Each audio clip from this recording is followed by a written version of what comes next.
كل سنة وحضراتكم طيبين. هنعمل مع بعض النهاردة أحلى عاشورة، عاشورة كريمية وجميلة وسهلة جدا، وكل اللي هيدوقها عندك مش هيصدق إن أنت عاملاها في البيت. ويا رب يا رب كل اللي يعمل لايك للفيديو ده وشير يصلي عند حبيبك محمد عليه أفضل الصلاة والسلام. معايا هنا نص كيلو من الغلة مغسولة كويس، هنقعها لمدة ساعتين، ويستحسن إنها تتنقع ليلة كاملة، مش هتاخد منك سوا على البوتاجاز. تمام، أنا هنا كنت نقعها لمدة ساعتين.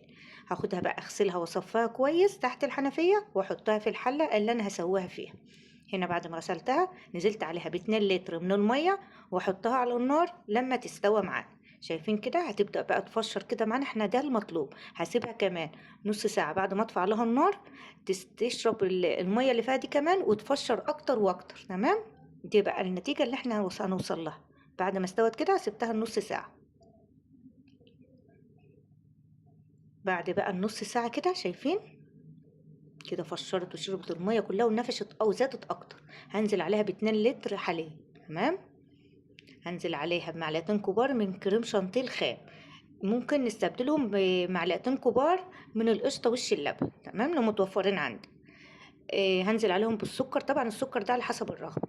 هنا كوباية من الحليب عليها 6 معالق كبار او 4 معالق كبار هرميين من النشا. احنا مش عايزين نحط نشا تربطها، احنا عايزين تخليها زي المهلبية. احنا عايزين حاجة يعني تمسك بس تبقى مش ماسكة اوي زي المهلبية، محجرة معانا. تمام، حطيت عليها 4 معالق كبار من جوزة الهند، لو انت مش حابة تضيفي جوزة الهند بس بيخلي الطعم وبيعزز معايا الطعم.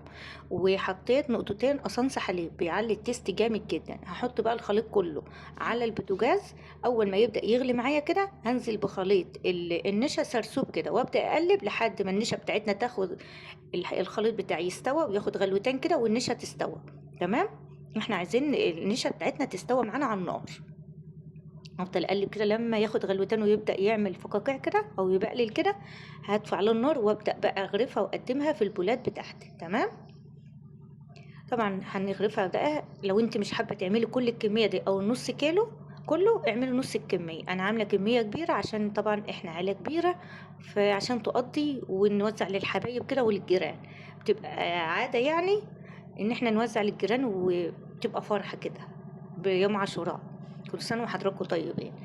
ولو وصلتوا لحد هنا ولسه ما عملتوش متابعة للصفحة فايتكم كتير جدا، عشان كل ما ينزل فيديو جديد يوصل لكم بإذن الله. بعد ما غرفتها كده في البولات هنزل بقى زينها بالمكسرات، بفول سوداني، بجوز الهند، بزبيب، اي مكسرات متوفرة عندك، واسيبها بقى تبرد على الرخامة او في التلاجة وناكلها ساقعة بقى كده، وتبقى تحفة وكريمية كده وطعمها خطير.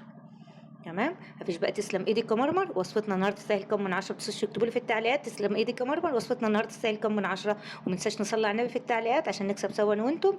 وشايفين الطعم خطير كالروعه، مش قادره اوصف لكم الطعم من حلاوتها. لازم تجربوها وتقولوا لي رايكم فيها. والسلام عليكم ورحمه الله وبركاته.